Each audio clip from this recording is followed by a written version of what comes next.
Pemirsa, limbah medis merupakan salah satu tantangan terbesar sehari-hari yang dihadapi oleh penyedia layanan kesehatan.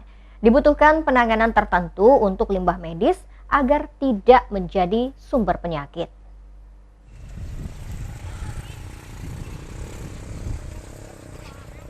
Menurut Environmental Protection Agency atau EPA, pengertian limbah medis cukup luas.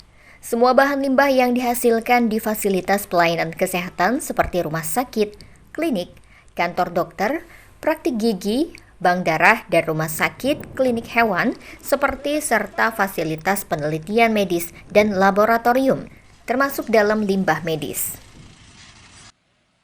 Lembaga Kesehatan Dunia (WHO) mengkategorikan limbah medis.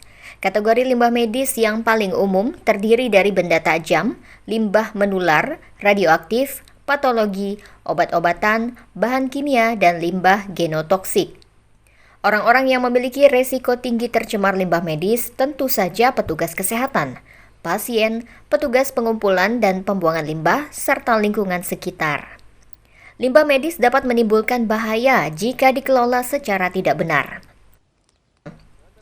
Beberapa cara yang bisa dilakukan untuk mengelola limbah medis dengan cara yang tepat seperti dirilis dari medical waste. Sampah umum seperti tisu, kapas, dan bahan yang tidak terkena limbah infeksius digabung dengan sampah biasa untuk dibuang. Benda tajam harus digabung, terlepas apakah terkontaminasi atau tidak, dan harus dimasukkan ke wadah anti bocor. Kantung dan wadah untuk limbah infeksius harus ditandai dengan lambang atau tulisan zat infeksius. Limbah yang sangat menular jika memungkinkan segera disterilkan dengan autoklaf.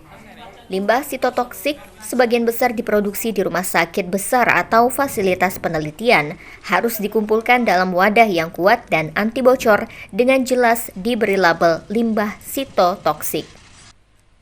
Sejumlah kecil limbah kimia atau farmasi dapat dikumpulkan bersama dengan limbah infeksius. Sejumlah besar obat-obatan kadaluarsa atau kadaluarsa yang disimpan di bangsal atau departemen rumah sakit harus dikembalikan ke apotek pembuangan. Limbah kimia dalam jumlah besar harus dikemas dalam wadah tahan bahan kimia dan dikirim ke fasilitas pengolahan khusus. Limbah dengan kandungan logam berat yang tinggi harus dikumpulkan secara terpisah. Wadah aerosol dapat dikumpulkan dengan limbah layanan kesehatan umum. Limbah infeksius radioaktif tingkat rendah apusan dapat dikumpulkan dalam kantong atau wadah kuning untuk limbah infeksius jika ini ditujukan untuk pembakaran. Tim Liputan, iNews melaporkan. Tapi sesuai dengan yurisdiksi ataupun tempus. Ya, perlu kami jelaskan juga bahwa